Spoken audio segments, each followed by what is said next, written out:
Hi කොහොමද ඉතින් අද උදේ පාන්දර අපි මේ යන්න හදන්නේ අපේ ෆ්ලයිට් එක ගන්න. ඉතින් අපි පොඩි ගමනක් යන්න තමයි මේ ලෑස්ති වෙන්නේ. ඉතින් එයාපෝට් එකට ආවා. ඒ වැඩ ටික කරගෙන අපි දැන් ඔය ඉන්න ගමන් තමයි මේ වීඩියෝ එක ගත්තේ. ලොකු වීඩියෝස් මට කරන්න බෑ ඇත්තටම මෙතනදී. ඉතින් අපි ෆ්ලයිට් එකට ආවට පස්සේ ඉතින් ওই ෆ්ලයිට් එකේදී ගත්ත වීඩියෝ ක්ලිප්ස් කීපයක් තමයි ඔයාලට මේ පේන්නේ. ඉතින්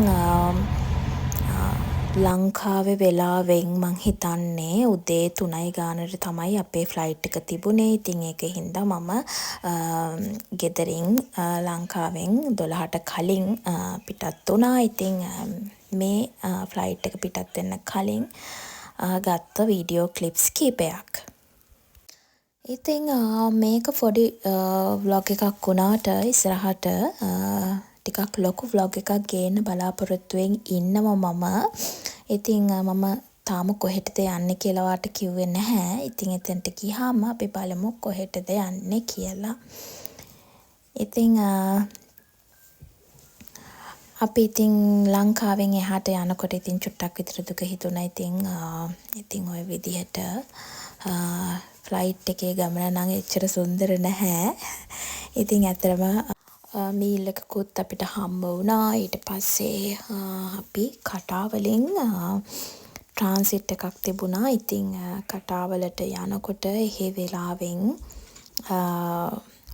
උදේ 6යි ගානක් වුණා. ඉතින් ඔහොම තමයි පැය 4ක 5ක විතර ෆ්ලයිට් එකකින් පස්සේ අපි කටාවලට ආවා. ඉතින් ඊට පස්සේ අපිට වීඩියෝ කරගන්න බැරි වුණා. ෆෝන් එකේ බැටරි නැති වුණා. ඊට පස්සේ අපි කෙලින්ම ලන්ඩන් හීත්‍රෝ එයාපෝට් එකට තමයි ආවේ. ඉතින් මේ තියෙන්නේ එතන ගත්ත ෆොටෝස් ටිකක්. ඉතින් මෙන්න අපි ඉන්න තැනට ආවා. ඉතින් මට අවශ්‍ය වුණේ මේ අපේ ගමනේ හයිලයිට්ස් ටිකක් ඔයාලට පෙන්නන්න. ඉතින් අපි ඉස්සරහට ටිකක් ලොකු බ්ලොග්ස් ගේන්න බලාපොරොත්තුවෙන් ඉන්නවා. ඉතින් ගොඩක් දේවල් තියෙනවා. අපි බලමු ඉස්සරහට. අපිත් එක්ක දිගටම ඉන්න. ලයික් කරන්න, කමෙන්ට් කරන්න, සබ්ස්ක්‍රයිබ් කරන්න. ඉතින් එහෙනම් අදට මේ මිනි බ්ලොග් එක අවසానයි. බයි.